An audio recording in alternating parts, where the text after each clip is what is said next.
क्या दुनिया की सबसे ताकतवर फुटबॉल संस्था फीफा किसी राष्ट्रपति के एक फोन कॉल से अपना फैसला बदल सकती है? फुटबॉल में एक रेड कार्ड मिल जाए तो नियम साफ कहते हैं कि वो खिलाड़ी अगला मैच नहीं खेल सकता, यानी एक मैच का बैन। लेकिन तब क्या हो जब दुनिया का सबसे ताकतवर राष्ट्रपति एक फोन करे और कुछ ही घंटों बाद खिलाड़ी से बैन हट जाए और उसे खेलने की इजाजत मिल जाए। सुनने में ये किसी फिल्म की कहानी लगती है, लेकिन फीफा वर्ल्ड कप 2026 में ठीक ऐसा ही दावा सामने आया है जिसने दुनिया भर में हलचल मचा दी है। अमेरिका के स्टार फुटबॉलर फ्लोरिन बेलगन को एक मैच के लिए बैन कर दिया गया था। फिर खबर आई कि अमेरिकी राष्ट्रपति डोनाल्ड ट्रंप ने एक फोन कॉल लगाया और फीफा के अध्यक्ष जियानी इन्फेंटिनो से बात की। दावा है कि ट्रंप ने इन्फेंटिनो से बेलगन को रेड कार्ड देने और सस्पेंड करने की वजह पूछी। इधर ट्रंप और इन्फेंटिनो की बात हुई, उधर कुछ ही समय बाद फीफा ने यूटर्न मारा और बेलगन पर लगे बैन को हटा दिया। लेकिन क्या यह सिर्फ एक संयोग था या फिर दुनिया की सबसे बड़ी फुटबॉल संस्था फीफा ट्रंप के आगे झुक गई थी? क्या सच में राजनीति ने फुटबॉल को प्रभावित किया था? क्या फीफा अपने ही नियमों से पीछे हट गया? और आखिर आर्टिकल 27 है क्या जिसने पूरे वर्ल्ड कप का सबसे बड़ा विवाद खड़ा कर दिया? इस वीडियो में आपको इस पूरी कहानी की एक एक डिटेल बताएंगे, क्योंकि ये सिर्फ एक रेड कार्ड और बैन की कहानी नहीं है, बल्कि खेल, राजनीति और ताकत के टकराव की कहानी है। फीफा वर्ल्ड कप 2026 अपने सबसे रोमांचक दौर में है। नॉकआउट मैच चल रहे हैं, फैंस का जोश भी हाई है, लेकिन अचानक आई एक खबर ने तहलका सा मचा दिया है। खबर यह कि फीफा ने अमेरिका के स्टार खिलाड़ी फ्लोरिन बेलगन पर लगे एक मैच के बैन को हटा दिया है, जो पिछले दिनों लगाया गया था। ये पहली बार है कि फीफा वर्ल्ड कप 3 देशों अमेरिका, कनाडा और मेक्सिको की संयुक्त मेजबानी में खेला जा रहा है। मेजबान होने के कारण अमेरिका पर पूरी दुनिया की नजर थी। अमेरिकी टीम पिछले कुछ सालों में काफी मजबूत हुई है। अमेरिका के पास Christian Pulisic, Weston McKennie, Tyler Adams और सबसे बड़ी उम्मीद फ्लोरिन बेलगन है। बेलगन सिर्फ एक स्टार स्ट्राइकर नहीं, वो अमेरिका के अटैक की जान बन चुके हैं। लेकिन फुटबॉल में एक पल पूरा टूर्नामेंट बदल सकता है, और अमेरिका के राउंड ऑफ 32 मैच में यही हुआ, जिसमें अमेरिका का सामना बोस्निया और हर्जेगोविना टीम से था। सैन फ्रांसिस्को स्टेडियम में 2 जुलाई को खेला गया मैच बेशक अमेरिका ने 2-0 से जीत लिया हो, लेकिन टक्कर कांटे की रही। हर खिलाड़ी अपनी पूरी ताकत लगा रहा था। दूसरे हाफ में बेलगन गेंद के लिए चुनौती देते हैं, खिलाड़ी से टक्कर होती है, पर रेफरी को कुछ अटपटा नहीं लगता और वो खेल को जारी रखता है। लेकिन तभी वार से कॉल आता है, वार यानी वीडियो असिस्टेंट रेफरी। फिर स्क्रीन पर रिप्ले देखा जाता है, बार बार रिप्ले देखा जाता है, जिसमें सब साफ हो गया और कुछ ही सेकंड बाद रेफरी ने अपनी जेब से रेड कार्ड निकाला और अमेरिकी स्ट्राइकर को थमा दिया, जिससे पूरा स्टेडियम सन्न रह गया। बेलगन भी इससे हैरान रह गए। अमेरिकी खिलाड़ी रेफरी से बहस करने लगे। कोच मोरिसी पोकेटिनो भी इस फैसले से बिल्कुल सहमत नहीं थे। बाद में अमेरिकी कोच ने इस पर बयान भी दिया और कहा कि उनके हिसाब से यह रेड कार्ड नहीं बनता था, लेकिन नियम तो नियम होते हैं। सीधा रेड कार्ड मतलब अगला मैच अपने आप में मिस, यानी अगर फैसला बरकरार रहता तो अमेरिका राउंड ऑफ 16 मैच में बेल्जियम जैसे मजबूर प्रतिद्वंदी के खिलाफ अपने सबसे खतरनाक स्ट्राइकर को खो देता। उसी पल सोशल मीडिया पर बहस शुरू हो गई।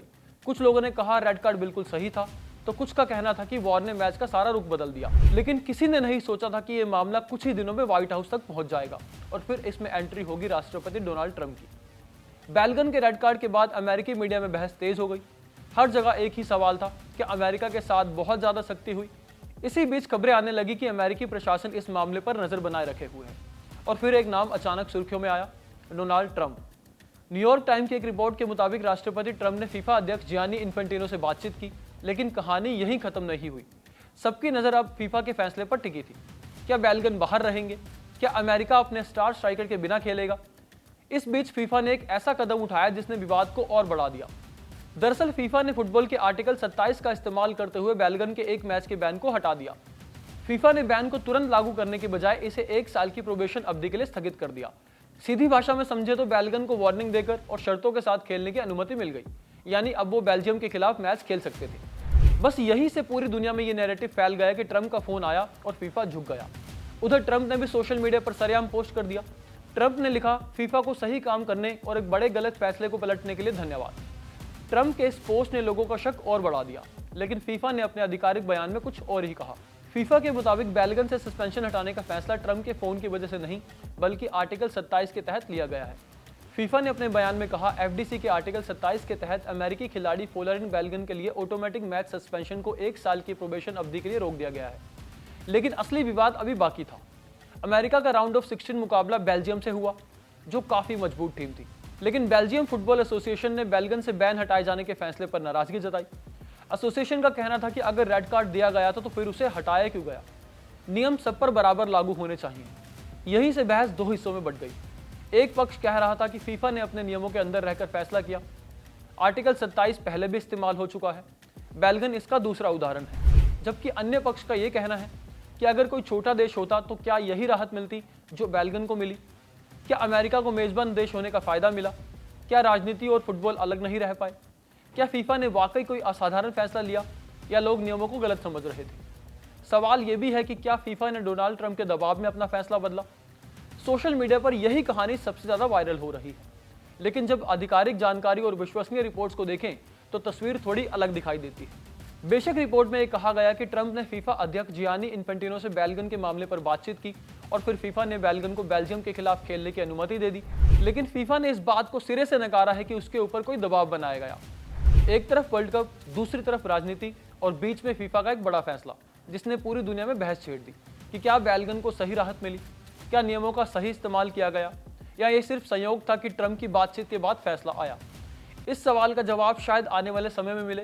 हो सकता है कि इस मामले से जुड़ी और भी जानकारियां सामने आएं, लेकिन फिलहाल ये जरूर कहा जा सकता है कि इस घटना ने एक बार फिर ये सवाल खड़ा कर दिया है कि क्या खेल सिर्फ मैदान पर जीता जाता है या कभी कभी मैदान के बाहर होने वाली घटनाएं भी उसका रुख बदल देती हैं। अब फैसला आपके हाथ में है। क्या आपको लगता है कि फीफा ने सही फैसला लिया या फिर फीफा को मजबूर किया गया? आपकी क्या राय है कमेंट बॉक्स में ज़रूर बताएं, क्योंकि आपकी सोच इस बहस का सबसे अहम हिस्सा है। और हाँ, अगर आपको वीडियो पसंद आया हो तो लाइक और शेयर जरूर करें और फुटबॉल की ऐसी ही अनसुनी, विवादित और रोचक कहानियों के लिए देखते रहें कड़क। धन्यवाद। यहाँ ताजा खबर के साथ हर दिन की शुरुआत कड़क है। आमने सामने बैठ रखते हैं बात पूरे दम से, आराम से। चर्चा होती है बेधड़क। यहाँ किस्से कहानियों में बोल सरल और अंदाज बेहद कड़क मिलता है। जीने में एक तेवर है जो आता है सही ज्ञान, जानकारी और उससे कमाई कड़क नोट से। इधर मौके पर चौका नहीं, छक्का लगा जलवा दिखाते हैं। कड़क क्रिकेट से अपने रोमांच को जो बढ़ाते हैं। यहाँ की हर बात का मिजाज एक है, मिजाज कड़क। आपका अपना YouTube चैनल कड़क लाइव बेधड़क। शब्द कम, एहसास गहरे। कहानी उतरेगी हल्के से, असर छोड़ेगी कड़क। कड़क लाइव बेधड़क। यहाँ ताजा खबर के साथ हर दिन की शुरुआत कड़क है। आमने सामने बैठ रखते हैं बात पूरे दम से, आराम से। चर्चा होती है बेधड़क। यहाँ किस्से कहानियों में बोल सरल और अंदाज बेहद कड़क मिलता है। जीने में एक तेवर है